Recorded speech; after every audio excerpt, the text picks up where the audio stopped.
말씀으로 하루를 여는 복된 새벽에 하나님이 우리에게 주시는 귀한 말씀은 신약성경 누가복음 21장 7절에서 9절까지 되겠습니다. 온라인으로 동참하는 여러분도 다 함께 성경을 펴시고 말씀 속으로 들어가 보실까요? 그들이 물어 이르되 선생님이여 그러면 어느 때에 이런 일이 있겠사오며 이런 일이 일어나려 할 때에 무슨 징조가 있사오리까? 이러시되 미혹을 받지 않도록 주의하라. 많은 사람이 내 이름으로 와서 이르되 내가 그러하며 때가 가까이 왔다 하겠으나 그들을 따르지 말라. 난리와 소유의 소문을 들을 때에 두려워하지 말라. 이 일이 먼저 있어야 하되 끝은 곧 되지 아니하리라. 아멘. 우리 주님께서 성전에서 나오셔서 예루살렘을 뒤로하시고 감람산에 이르렀었습니다. 거기서 감람산 강화라고 부르는 긴 설교 말씀을 하십니다. 마태, 마가, 누가복음에 이 감람산 강화가 다 기록되어 있습니다. 마태복음 24장부터 25장까지 가장 많은 양이 기록했습니다. 주로 예루살렘의 멸망과 역사의 종말에 대하여 언급하신 것입니다.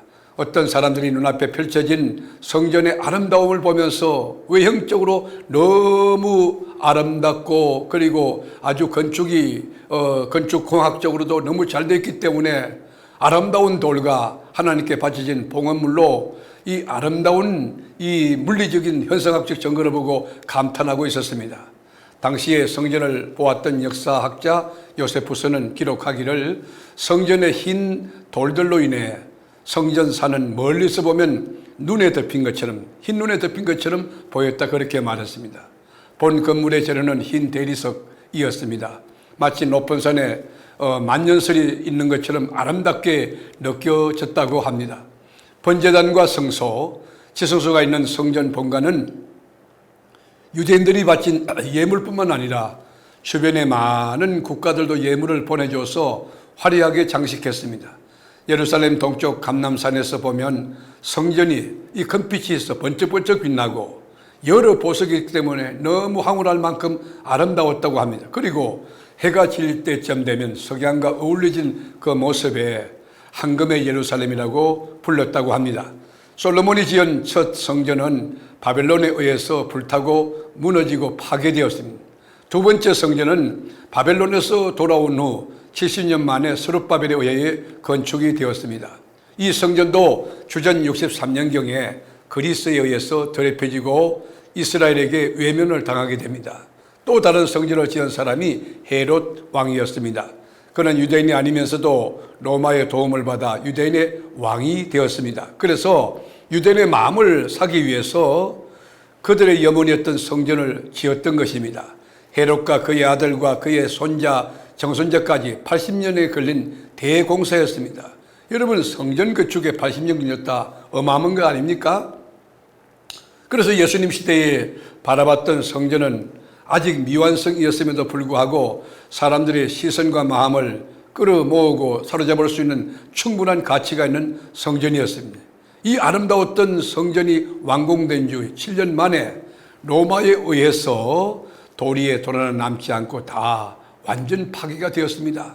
당시 유대인들은 성전과 자신들을 공동 운명처로 보았기 때문에 너무 슬펐습니다. 자기가 죽는 것 같고 자기가 망하는 것 같이 느껴졌습니다. 세상의 종말은 성전이 파괴로 이어질 것이라고 그들은 생각했습니다.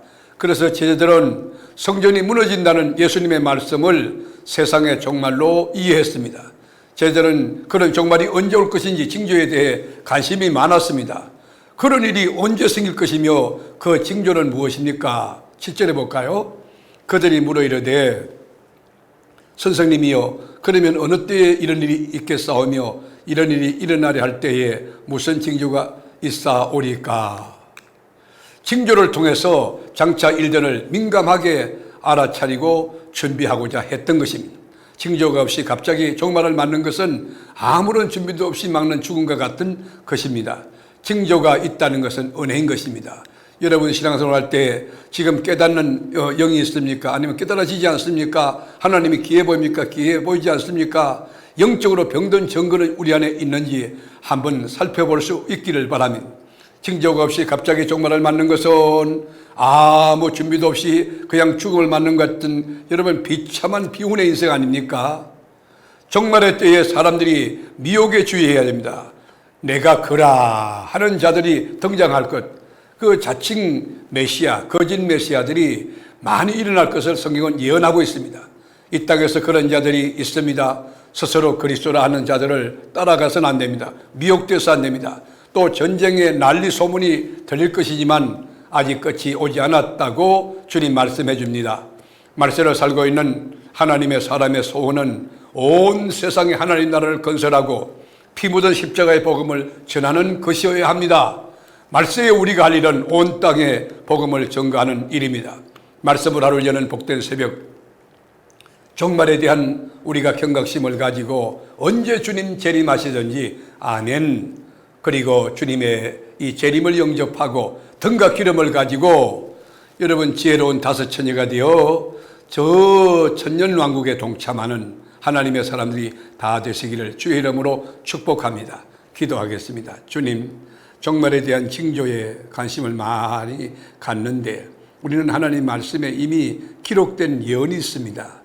우리가 말세에 언제 주님 오시든지 아멘, 어서 오시옵소서, 이렇게 주님 준비된 신앙을 가지고 오늘 하루 동안도 주어진 삶의 영역에서 말씀을 쫓아 정직하고 성실하게 바르게 살아가는 하나님의 사람들이 되게 하여 주시옵소서.